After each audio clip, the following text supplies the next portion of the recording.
संत नामदेव महाराज यांचा 675वा समाधी सोहळा या ठिकाणी आपण सगळे साजरा करतो आहोत आणि त्यांचे आशीर्वाद घेतो आहोत.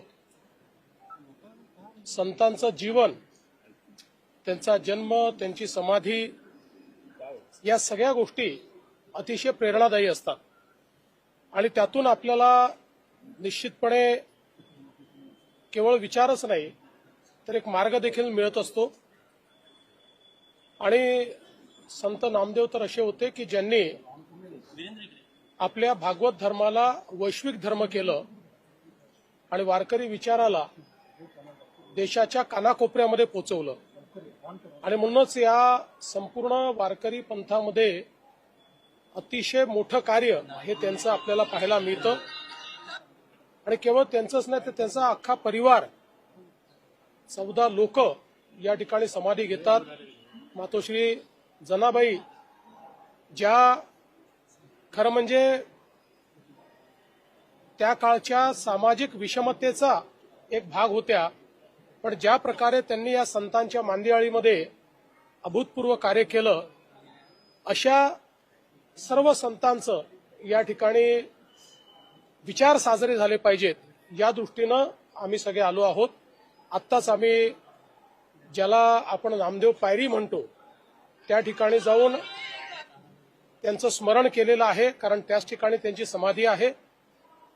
त्या ठिकाणी आरती आणि पूजा केलेली आहे आणि आता पुढच्या कार्यक्रमाला चाललो. राष्ट्रीय प्रश्न माणिकराव कोकाटेंचा राजीनामा घेतला जाणार नाही असं वरिष्ठ सांगतात राष्ट्रवादी. असं आहे, आता मी इथे कुठल्याही राजकीय प्रश्नाकरता आलेलो नाही. त्याच्यापेक्षा मोठं संतांचं कार्य आहे, त्या कार्याच्या संदर्भात आपण या ठिकाणी आलो. त्यामुळे कुठल्याही राजकीय प्रश्नाला मी उत्तर देणार नाही. पंढरपूर विकास आराखड्यावरून विरोध होताना पाहायला मिळते या भागात. असं एक नजर नष्ट करू नये आणि आपण तुमच्यावर विश्वास आहे. पोटनिवडणुकीला पण दाखवलाय, 2019ला पण दाखवलाय, 24ला पण दाखवलाय. इथल्या लोकांना आपल्याकडनं अपेक्षा आहे. पहिली गोष्ट तर आपल्याला कोणाचाही विनाश करून विकास करायचा नाहीये. सर्वांना सोबत घेऊन, सर्वांना समाविष्ट करून आपल्याला विकास करायचा आहे.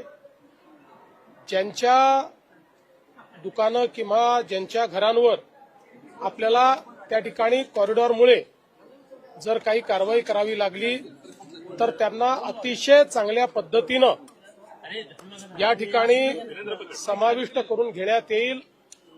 कोणाचंही नुकसान होणार नाही अशा प्रकारचा कॉरिडॉर तयार करण्यात येणार आहे.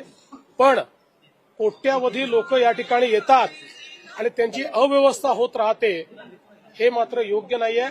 त्यामुळे सगळ्यांना सोबत घेऊन, आणि मला विश्वास आहे की ज्यावेळी आम्ही जनतेत जाऊ त्यावेळी त्यांचाही मोठा पाठिंबा आम्हाला मिळेल.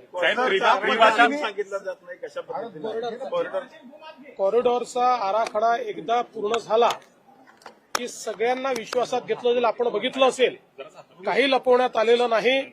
सर्वांशी या ठिकाणी सरकारच्या अधिकाऱ्यांनी चर्चा केली आहे, सर्वांना प्रश्नावली दिली आहे, सगळ्यांची माहिती घेतलेली आहे.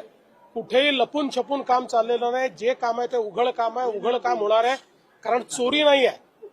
पंढरपूर विकास आराखडा म्हणजे चोरी नाही आहे. पंढरपूर विकास आराखडा म्हणजे सर्व लोकांना सोबत घेऊन आपल्या श्री विठ्ठलाचं जे मंदिर आहे त्या मंदिराचा आणि आपल्या संपूर्ण या परिसराचा विकास करणं हे याचं ध्येय आहे.